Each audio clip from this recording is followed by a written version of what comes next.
come on, you've got to come back at some point. What are you looking at, Cotton? Well, I saw Rathalos fly out that way a while ago, and I haven't seen it come back yet. Well, Rathalos can easily fly for very long periods of time, so It's been 6 months, Oh, that thing is very dead then. Well, maybe it is, but maybe it isn't. You are a very strange little pink man. But now we know not only where the Rathalos went, but where we will go to follow him.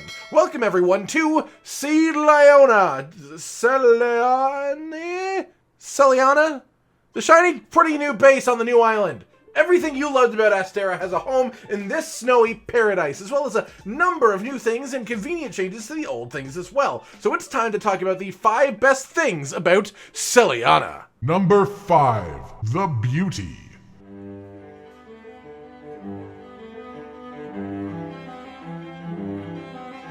Just look at this place. It's like a tiny paradise. Don't get me wrong, I hate actually moving through snow in real life, but in video games and aesthetically speaking, it just has the potential to create so many breathtaking scenarios, and it looks like Iceborne is doing that absolutely correctly. It just looks so great. Literally every shot we have seen of the new areas before this was just completely gorgeous, but even the small amount of the base itself in the story trailer tells me it will be a very cool place to spend in between hunts. Like, really very cool, like ice cold. I'm sorry, I'll leave after I finish this. Talking about how the area looked was very important to me because people often overlook the aesthetics of the hub. And while Astera was actually probably about a 7 out of 10 place to walk around and enjoy the scenery, this place is looking like it will be at minimum a 9. Number 4, the convenience. How do you guys like the sound of concise and efficient hubs? What? How feel if important thing all close together? Oh yeah, that sounds great. Well, in Iceborne, that is coming. One of my biggest gripes with Astera is just how long it takes to go from one important thing to another. Even with the implementation of the chain lift on my admittedly slightly old PS4, the loading sometimes takes nearly as long as it would have taken to just walk there. Seliana promises to have a layout that was created with user quality of life right at the forefront of the creative mission. And as such, it is hard not to be excited for me, especially as usually a truly efficient hub is a thankless job. People are quick to complain when something like that is done poorly, but slow to praise when it's done well. Speaking of doing it well, one of the main changes is that you can access your housekeeper without going to your room, and you can manage your Palico's equipment beside the item box. What? When did this happen? You're joking, right? That's not funny! Don't worry, this is absolutely serious and absolutely great. To this day in World, I change my Palico weapon between a sleep and a para weapon depending on the monster I plan to hunt. The way it works in World, you either have to take a loading screen to do it in your room, or wait until you're on the hunt and then go into the tent, and it's just a weird little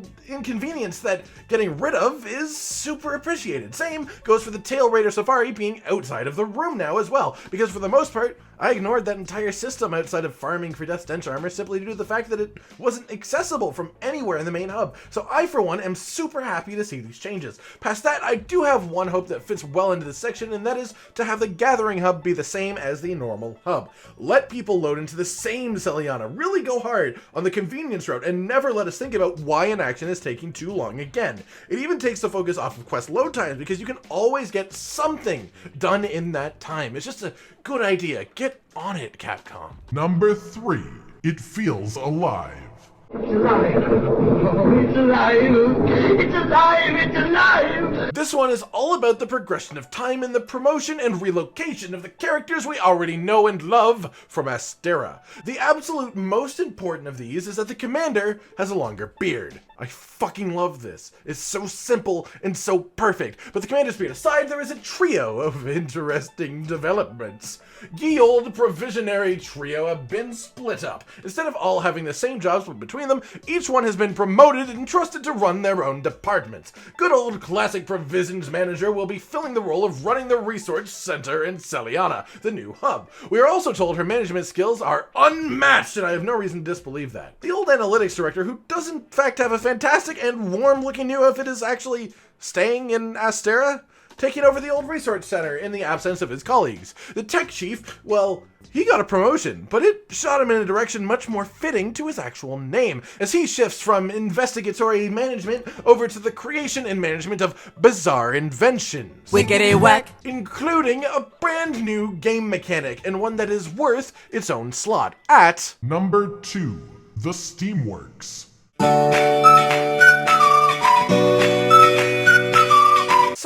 tech chief has been busy creating an entire freaking facility for Seliana. It powers all of the rest of the hub, and when using fuel to, well, fuel the Steamworks, you get a little mini game where you have to guess at buttons, and the better you do, the cooler stuff you get. In theory, this system should be mostly a background mechanic, but on first look I got serious mobile game vibes and a slight fear of having to wait for my energy to be restored before I could hunt a monster, and a fury started to rise up within me, and it was all good because the whole fueling the Steamworks section is done automatically by completing quests. Essentially, you get a certain amount of fuel for completing a quest, and some of it goes to the Steamworks to keep everything running, and the rest you can either also feed to the Steamworks for a bit of an RNG roll system, or exchange it for items and ore. Very similar to how points can be used at the Elder Melder World, but with a different currency, and a currency that should hopefully have less overlaps with other important things, meaning you actually get to experience the system.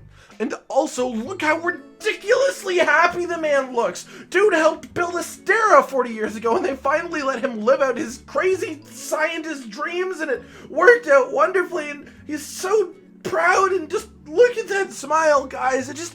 He makes me so happy. Number 1, GRAMMEOWSTER Chef. 2, please. Certainly. You kids enjoy? Actually, we're men, lady. But thanks. Of the first fleet itself, this cat has somehow managed to be alive for a minimum of 40 years. And they must have been a pretty good 40 years, because like the tech chief, I absolutely adore her cute little old lady Palico smile, and apparently she's actually the mentor of the Meowscular chef, and reportedly shaped a bit like a ball. But you don't say that. Whoa, I didn't say it. I said it was reported. GRAMMEOWSTER Chef will have the coveted role of running the canteen in Seliana, so thankfully we will get to see her a lot, because honestly I just want to spend a lot of time sitting at her table just keeping her company, because she's just the best. Don't you agree, Meowscular Chef? She whipped me when I burned the soup.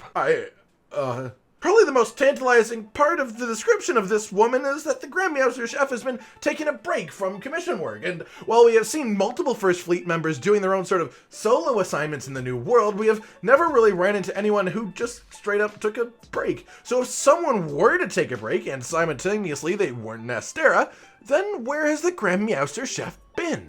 My hope? A village. Hoarfrost Reach, the new map we know about in Iceborne, is allegedly the biggest map in the entire game, so maybe, just maybe, we could find a village or two of civilians to interact with. Maybe a local indigenous tribe that GRAMMEOWSTER has been cooking for, or something like that, but it would be neat to add that little sense of life in Iceborne, and I say simply due to that line of text, it just might be plausible. Alright everybody, I've been Cotton Dinosaur, and these are the top 5 things about Seliana, the new hub for Iceborne. Like if you liked the video, subscribe and hit the little notification bell for more, and most importantly, ladies and gentlemen, until next time, stay sweet and warm.